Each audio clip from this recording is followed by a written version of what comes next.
नमस्कार साथियों, मैं राज आपका स्वागत करता हूँ आपके अपने YouTube चैनल एग्जाम हंट पर। तो हम लोग पढ़ रहे थे गुलाम वंश। गुलाम वंश में हम लोगों ने एक लेक्चर ले लिया इससे पहले, जिसमें हम लोगों ने कुतुबुद्दीन ऐबक से लगाकर इल्तुतमिश तक पढ़ लिया था। आज के लेक्चर में हम लोग गुलाम वंश का जो सेकंड पार्ट है उसको देखेंगे और बिना टाइम को वेस्ट किए हम लोग सीधा अपने लेक्चर पे चलते हैं।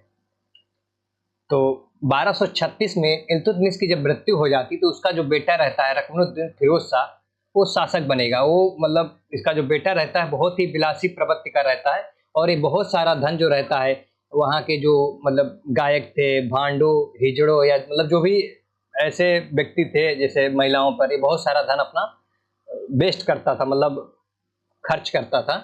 और इधर जो रजिया सुल्तान थी वो शुक्रवार के दिन नमाज के बाद लाल वस्त्र पहनकर जनता के सम्मुख स्थित होती और अपने पिता की जो आखिरी इच्छा याद दिलाती, मतलब वो बताती कि हमारे जो पिताजी वो चाहते थे कि मैं राजा बनूं।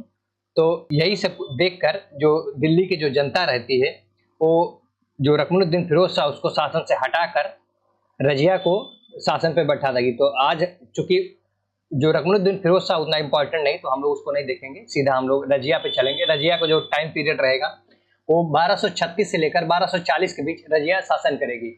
दिल्ली सल्तनत की प्रथम एवं अंतिम महिला जो मुस्लिम महिला शासिका थी दिल्ली सल्तनत में, रजिया सुल्तान एक ही ऐसी महिला थी जिन्होंने शासन किया था। रजिया ने पर्दा त्याग कर पुरुषों के समान कुबा यानी कोट और टोपी पहनकर दरबार में आना शुरू कर दी। रजिया ने अबीसियाई हफ्सी जलालुद्दीन याकूत को अमीर याकूर यानी असुसाला का प्रधान नियुक्त, मतलब उसके पद पर उसे नियुक्त करेगा।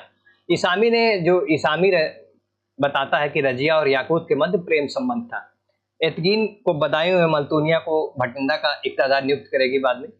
एतगीन को अमीर हाजिब भी बनाया था। ठीक है, आगे चलकर रजिया ने लोगों का समर्थन था, परंतु बदायूं, मुल्तान, हांसी व लाहौर के गवर्नर उसके विरोधी भी थे। इल्तुतमिश के समय वजीर निजामुल मुल्क मोहम्मद जुनैदी भी रजिया का विरोधी था।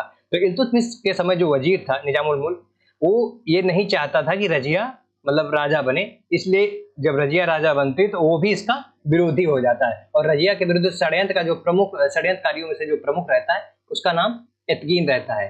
अन्य विरोधियों में मलिक अलाउद्दीन जानी, कबीर अयाज खां, मलिक इजाजुद्दीन सलारी और मलिक सैफुद्दीन कूची भी थे। रजिया के विरुद्ध पहला जो विद्रोह लाहौर के गवर्नर कबीर अयाज खान ने किया था।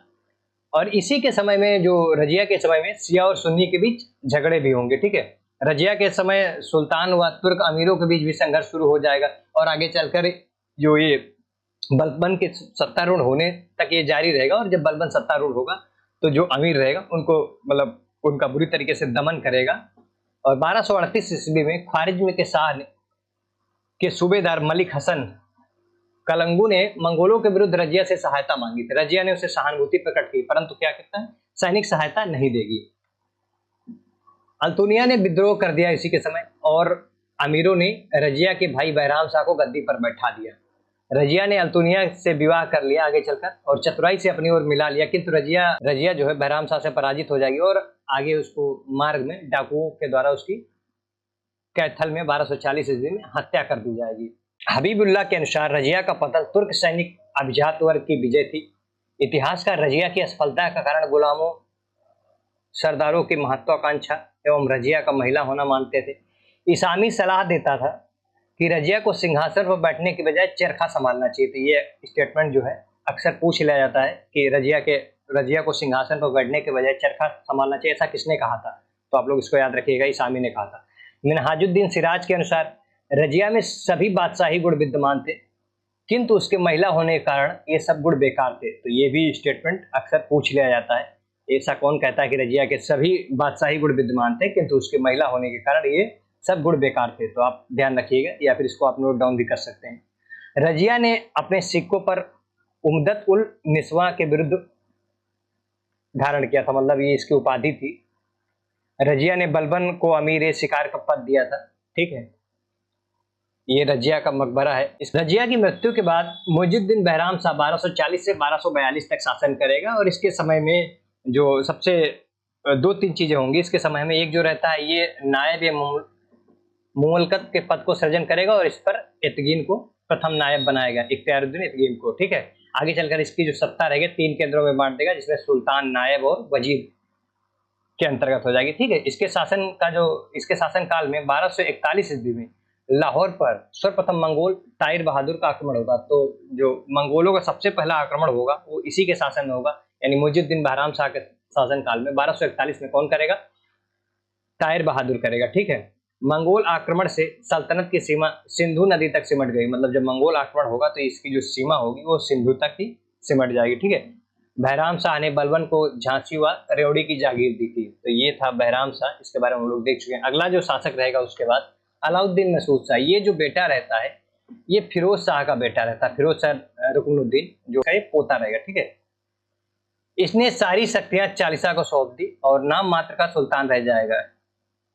उसने वही चालीसा है जिसे इल्तुतमिश ने गठन किया। तो उसका जो बेटा रहेगा ये अलाउद्दीन मसूद शाह जब शासक बनेगा तो ये सारी जो शक्तियां होंगी वो चालीसा को सौंप देगा और उसने बलबन को अमीर हाजिब नियुक्त करेगा। अलाउद्दीन मसूद शाह के सिक्कों पर सर्वप्रथम बगदाद के अंतिम अब्बासी खलीफा अल मुंतसिर बिल्लाह का नाम अंकित किया जाएगा। तो ये मतलब जो अलाउद्दीन मसूद शाह रहता है इसी के समय सबसे पहले बगदाद के जो अंतिम खलीफा अब्बासी खलीफा थे उनका नाम पहली बार सिक्कों पर अंकित किया जाएगा। तो ये एक पॉइंट है जो इसको आप याद रखिएगा।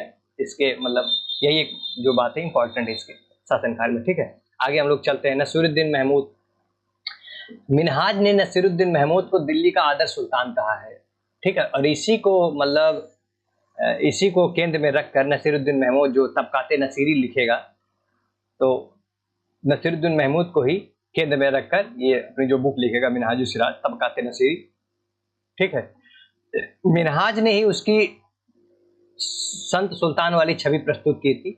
उसने अपनी पुस्तक तबकाते नसीरी अपने इसी आश्रयदाता को समर्पित की थी। नसीरुद्दीन महमूद शमसी वंश का अंतिम शासक था, वह इल्तुतमिश का पौत्र था। ठीक है, शमसी वंश वही था जिसको इल्तुतमिश ने शुरुआत किया था, उसी को मतलब उसका जो नसीरुद्दीन महमूद रहेगा अंतिम शासक रहेगा। बाद में यहीं से इसके बाद बलबन राजा बनेगा तो अगला जो वंश शुरू करेगा वो बलबनी वंश शुरू करेगा। ठीक है, बलबन के सहयोग से मसूद शाह को गद्दी से हटाकर सुल्तान बना।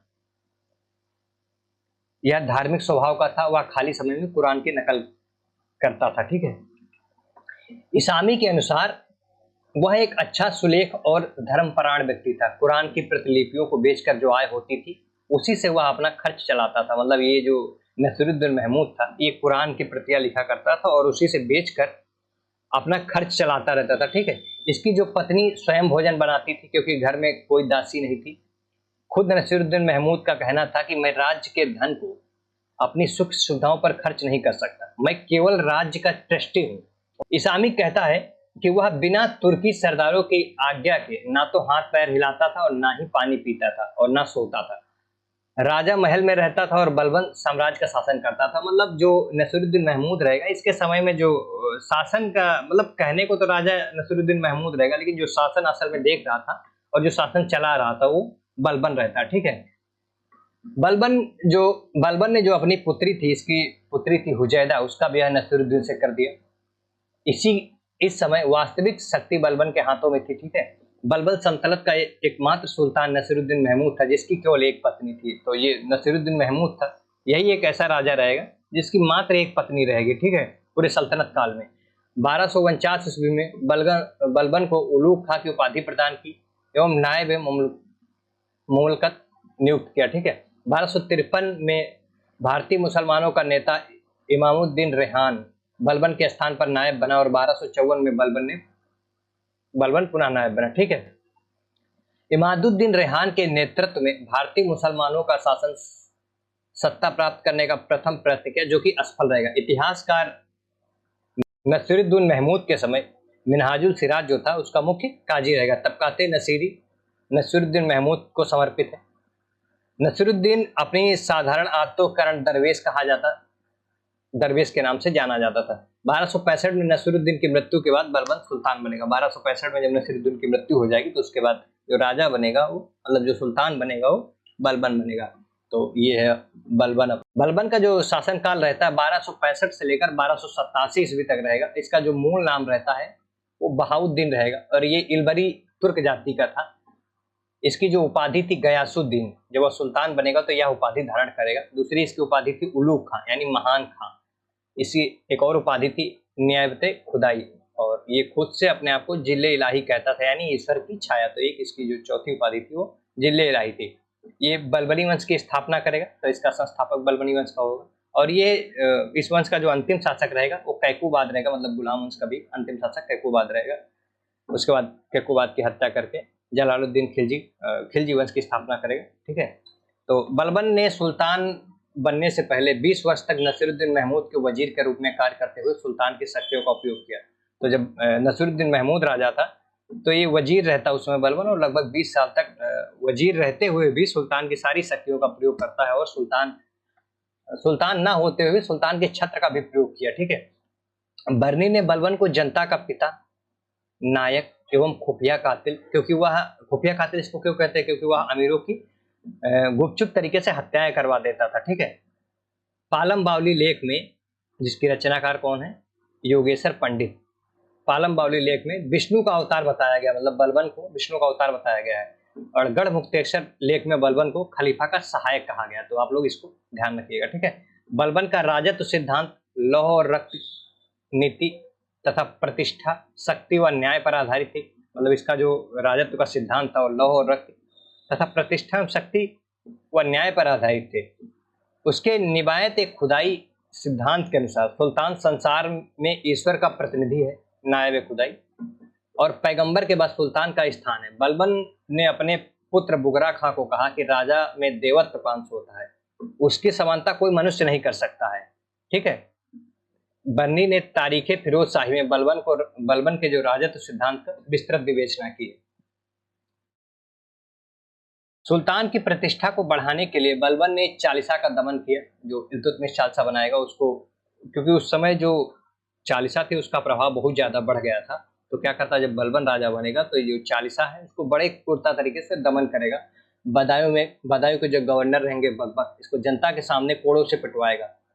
वहीं अवध के जो शासक हैवात खां रहेंगे, हैवात खां को भी 500 कोड़े लगवाए थे, तथा बंगाल के तुगरिल से पराजित होने पर अवध के शासक आमीन खां को अयोध्या के फाटक पर उल्टा लटका देगा। ठीक है, तो इस प्रकार से वो बहुत क्रूरता के साथ जो चालीसा दल रहता है उसको दमन करेगा। बलबन ने स्वयं को फिरदौसी के शाह नाम में वर्णित अफरासियाब का वंशज माना है, मतलब ये स्वयं को ईरानी आदर्श के आधार पर व्यवस्थित किया। ठीक है, अपनी प्रतिष्ठा को बढ़ाने के लिए दरबार में गैर इस्लामी प्रथाओं को शुरुआत की, जैसे सिजदा, जमीन बोस या सिजदा, मतलब घुटने पे के बल बैठकर सुल्तान के समक्ष सिर झुकाना, एक प्रकार से सिजदा होता था, जिसमें घुटने के बल बैठ के आपको जो सुल्तान होगा उसके सामने सर झुकाना होगा। दूसरी इसकी जो प्रथा थी वो पाय बोस, जिसमें सुल्तान के पैर को चूमना होता था। ठीक है, जैसे ईरानी प्रथाएं हो, नवरोज का त्यौहार मनाना आरंभ किया, और अपने पौत्रों के भी कैकुबाद और कैखुसरो या कैमुश आदि की ईरानी नाम रखे। ठीक है, मतलब ये ईरानी त्यौहार को मनाएगा और अपने इसके जो पौत्र होंगे उनका जो नाम रखेगा वो भी ईरानी नाम के आधार पर रखेगा। दरबार में शराब, नृत्य एवं संगीत बंद करवा दिया, मतलब जो उसका दरबार था वहां पर कोई भी व्यक्ति शराब पीकर या नृत्य एवं संगीत सब कुछ लगभग बंद करवा दिया। दरबारियों को विशेष वस्त्र, मतलब एक ड्रेस कोड बना दिया कि आप इस ड्रेस कोड में ही आएंगे, और दरबार में कोई भी व्यक्ति हंसी मजाक नहीं कर सकता है, और हंसी मजाक को ये पूरी तरीके से बंद करवा देगा। ठीक है, बलबन पहला भारतीय मुस्लिम शासक था जिसने स्वयं को जिल्ले इलाही यानी ईश्वर की छाया का, वो खुद को जिल्ले इलाही कहता था। यह उपाधि सिक्कों पर भी अंकित करवाई। बलबन साधारण व्यक्तियों से नहीं मिलता था, मतलब बलबन कभी भी मतलब आम लोगों से नहीं मिलता था। बर्नी ने बलबन के बारे में कहता है कि जब मैं किसी तुच्छ परिवार के व्यक्ति को देखता हूँ तो मेरे शरीर के प्रत्येक नाड़ी क्रोध से उत्तेजित हो जाती है। तो इस बात को आप याद रखिएगा, अक्सर ये क्वेश्चन पूछा जाता है कि जब मैं किसी तुच्छ परिवार के व्यक्ति को देखता हूं तो मेरे शरीर की प्रत्येक नाड़ी क्रोध से उत्तेजित हो जाती है। तो ये क्वेश्चन दो तरीके से पूछा, एक तो पूछ लिया जाएगा ये किसके बारे में कहा गया, तो आप याद रखिएगा बलबन के बारे में कहा गया। किसने कहा है ऐसा, मतलब कौन ऐसा बताता है कि बलबन ऐसा कहता था, तो मतलब ऐसा करता था, तो ये बताता है बर्नी। तो आप इस चीज को ध्यान रखिएगा। बलबन के समय वजीर का महत्व घट गया और नायब का पद समाप्त हो गया, मतलब बलबन के समय जो मेनली जो शासन का जो केंद्र रहेगा वो राजा ही रहेगा, मतलब सुल्तान ही रहेगा, और जो वजीर का महत्व को घटा देगा और फिर नायब का पद को भी समाप्त कर देगा। बलबन का वजीर ख्वाजा हसन बसरी था, किंतु वह अधिक प्रभावी न बन सका क्योंकि बलबन के काल में वजीर का जो शक्तियां थी न्यूनतम बिंदु पर आ गई। बलबन ने उच्च प्रशासनिक पदों पर नियुक्तियां में उच्च वंशावलियों को महत्व दिया और उलेमा उलेमा को उलेमाए अखरियत तथा उलेमाए दुनिया में वर्गीकृत किया और उलेमाए अखरियत की प्रशंसा की। ठीक है, दिल्ली का जो कोतवाल फखरुद्दीन रहता है, ये बलबन से सलाह लेता था। ठीक है, तो ये जो दिल्ली का कोतवाल रहता है फखरुद्दीन, बलबन सलाह लेता था। ठीक है, बलबन दिल्ली सल्तनत का प्रथम सुल्तान था जिसने अपनी वसैया मतलब वसीयत घोषित किया था। जो दिल्ली सल्तनत का पहला शासक रहेगा बलबन, जो अपनी वसीयत घोषित करेगा। वसैया को बर्नी ने संकलित किया और इसके बारे में बताता कौन, तो बर्नी बताएगा। बलबन ने सैनिकों की सेवाओं के बदले दी गई जागीरों की जांच कराई एवं अयोग्य सैनिकों को पेंशन देकर सेवा मुक्त किया। तो जो एकता दी जाती थी पहले सैनिकों को, जब बलबन राजा बनेगा तो क्या करेगा, ये इसकी जांच कराएगा कि सही लोगों को एकता मिला हुआ है या मतलब जो लोग रिटायर हो गए हैं, मतलब सेवानिवृत्त हो गए हैं, वो लोग भी इसका फायदा उठा रहे हैं। तो ये क्या करेगा, जांच कराएगा। फिर जो लोग मतलब गलत तरीके से एकता प्रथा का लाभ ले रहे थे उनको हटाएगा और एकता को पुनर्ग्रहण का आदेश देगा, मतलब इसको दोबारा से पुनर्ग्रहण का आदेश देगा। बलबन ने आदेश दिया कि अधिशेष की जो राशि होगी एकता से सुल्तान के कोषागार में भेजी जाएगी। ठीक है, बलबन ने 1279 में ख्वाजा नामक अधिकारी को नियुक्त किया जो एकता दरों पर नियंत्रण रखता था, उसकी आय का आकलन करता था। बलबन ने एकता को अपने उत्तराधिकारियों को स्थानांतरित करने पर रोक लगा दी। ठीक है, सामंतों की गतिविधियों पर नजर रखने हेतु गुप्तचर विभाग, चूंकि बलबन जब राजा बनेगा तो ये एक गुप्तचर विभाग का गठन करेगा जिससे ये जो वहां के अमीर होंगे, सामंत होंगे, उन पे नजर रख सके। तो गुप्तचर विभाग के लिए दीवाने बरीद की स्थापना करेगा। ठीक है, पहली बार बलबन ने ही गुप्तचर व्यवस्था की जो गुप्तचर व्यवस्था की शुरुआत कौन करेगा, सबसे पहले बलबन करेगा। किस नाम से, दीवाने बरीद, ध्यान रखिएगा आप लोग। बलबन ने दीवाने अर्ज की स्थापना की। दीवाने अर्ज का मतलब होता है सैन्य विभाग की स्थापना करी जिसको दीवाने अर्ज के नाम से जाना जाएगा। वह इमादुल मुल्क को सेना अध्यक्ष नियुक्त करेगा और जो उसका सेना अध्यक्ष रहेगा किसको, इमादुल मुल्क को नियुक्त करेगा। ठीक है, मंगोल के आक्रमण से बचने के लिए उत्तर पश्चिमी सीमा पर किलों की श्रृंखला बनाई और बलबन ने संपूर्ण सीमांत प्रदेश को दो भागों में विभाजित किया। सुमन, समाना एवं उच्च के प्रांत छोटे पुत्र बुगरा खां को तथा मुल्तान, सिंधु और लाहौर को बड़े पुत्र मोहम्मद खां को सौंपेगा। हालांकि जो इसका बड़ा पुत्र मोहम्मद खां रहता है वो 1286 में तैमूर खां के नेतृत्व में मंगोल आक्रमण सामना करते हुए मारा जाएगा। जब इसका बड़ा पुत्र बनेगा तो इसको मतलब बहुत दुख होगा और ये फूट फूट कर मतलब एकांत में रोता रहता था जब इसका पुत्र मर जाता था। इसको जो इसका जो पुत्र रहेगा मोहम्मद खां, उसको ये शहीद की उपाधि भी देगा। और मतलब हालांकि दरबार में वो गंभीर मतलब बलबन जो था, वैसे तो वो अपने पुत्र का जब मृत्यु हो जाती तो वो इतना टूट जाता है पूरी तरीके से और फुट फुट कर रोता था। हालांकि जो दरबार जब भी आता था वह हमेशा गंभीर व्यवहार करता था। ठीक है, 1279 में ईस्वी में बंगाल के सूबेदार तुगारिल खां ने विद्रोह किया एवं तुगारिल ने सुल्तान व मुइगुसुद्दीन की उपाधि धारण की एवं खुतबा पढ़वाकर अपने नाम के सिक्के भी चलवाए। बाद में बलबन ने विद्रोहियों को पूरी तरीके से दमन भी किया। बलबन अपने पुत्र बुगरा खां के साथ बंगाल के तुगारिल विद्रोह को दबाने गया और ये बंगाल इसका जो ऐसा पहला विद्रोह रहेगा जिससे दिल्ली से बाहर निकलकर जाके उसे दबाने का काम करेगा। ठीक है, ये अंत में मुकद्दर ने तुगारिल को मार दिया। इसी समय बलबन ने बुगरा खां से कहा कि सुल्तान का पद निरंकुशता के सजीव का प्रतीक है। ठीक है, बंगाल विद्रोह एकमात्र विद्रोह था जिससे बलबन ने दिल्ली से बाहर आकर दबाया था। तो एक ही ऐसा विद्रोह था जिसको दिल्ली से बाहर आकर बलबन दबाया था। बलबन ने कटेहर विद्रोह के दमन के समय 9 वर्षों के ऊपर सभी पुरुषों को कत्ल आदेश दिया। जो बलबन जो कटेहर का विद्रोह को जो दमन करेगा तो वहां पर जो भी व्यक्ति 9 वर्ष से ऊपर रहेंगे उन सबको कत्ल करने का आदेश दे देगा। तो इस प्रकार से बहुत मतलब बड़ी मात्रा में लोगों का नरसंहार होगा, उसमें बहुत लोगों की जान जाएगी। ठीक है, बलबन के समय मेवात यानी अलवर, दोआब, अवध व कटेहर यानी जो बुंदेलखंड का जो क्षेत्र रहता है हिंदू विद्रोह के प्रमुख केंद्र थे। ठीक है, दिल्ली के आसपास बसे लुटेरों मेवों का दमन करके जंगलों को कटवाया। ये क्या करेगा, जो आसपास के जो लुटेरे रहेंगे उनको दमन करेगा और वहां का जो जंगल जिसमें वो छिप जाते थे उसे कटवाएगा। ठीक है, गोपालगिरी में दुर्ग बनवाया। बलबन ने दिल्ली के 4 कोनों में चार कोनों भोजपुर, पटियाली, काम्पिल एवं जलाली में किले बनवाएंगे। ठीक है। अमीर खुसरो एवं अमीर हसन देहलवी ने अपनी साहित्यिक जीवन शाहजादा मोहम्मद के समय में शुरू किया। मतलब अमीर खुसरो और ये जो अमीर हसन देहलवी रहेगा, इसका जो साहित्यिक जीवन रहेगा शाहजादा जो मोहम्मद के समय में शुरू किया था। अमीर हसन देहलवी उच्च कोटि का गजल लेखक था, जिस कारण उसे भारत का सादी भी कहा जाता है। तो ये क्वेश्चन अक्सर पूछा था, भारत का सादी किसे कहा जाता है? तो आप लोग याद रखिएगा किसको कहा जाता है, अमीर खुसरो को। अमीर हसन भी अमीर खुसरो की भांति निजामुद्दीन औलिया का शिष्य था। तो ये जो निजामुद्दीन औलिया था, इसका कौन शिष्य था? अमीर खुसरो था। उसी की भांति अमीर हसन भी निजामुद्दीन औलिया का शिष्य था। बलबन ने फारसी के महान कवि शेख सादी को भी दरबार में आमंत्रित किया, किंतु वह अपनी वृद्धावस्था कारण नहीं आ सका। तो जो शेख सादी रहेंगे, महान कवि जो रहते हैं फारस के, इनको बलबन अपने दरबार में बुलाएगा, हालांकि उसकी उम्र ज्यादा रहती है, इस कारण वो नहीं आ पाता है। इतिहासकार हबीबुल्लाह ने बलबन के शासन काल को सुदृढ़ीकरण का काल कहा है। तो किस इतिहासकार ने बलबन के शासन काल को सुदृढ़ीकरण कहा? तो ये सुदृढ़ीकरण, ठीक है, हबीबुल्लाह। विशाल सेना होते हुए बलबन ने मंगोल आक्रमण के भय के कारण सीमा का विस्तार करने का प्रयास नहीं किया। तो जो ऐसा नहीं था कि मतलब इसकी सेना बहुत छोटी थी, इसकी सेना बहुत बड़ी थी, फिर भी ये मंगोल आक्रमण के भय से सीमा का विस्तार नहीं करेगा। ठीक है।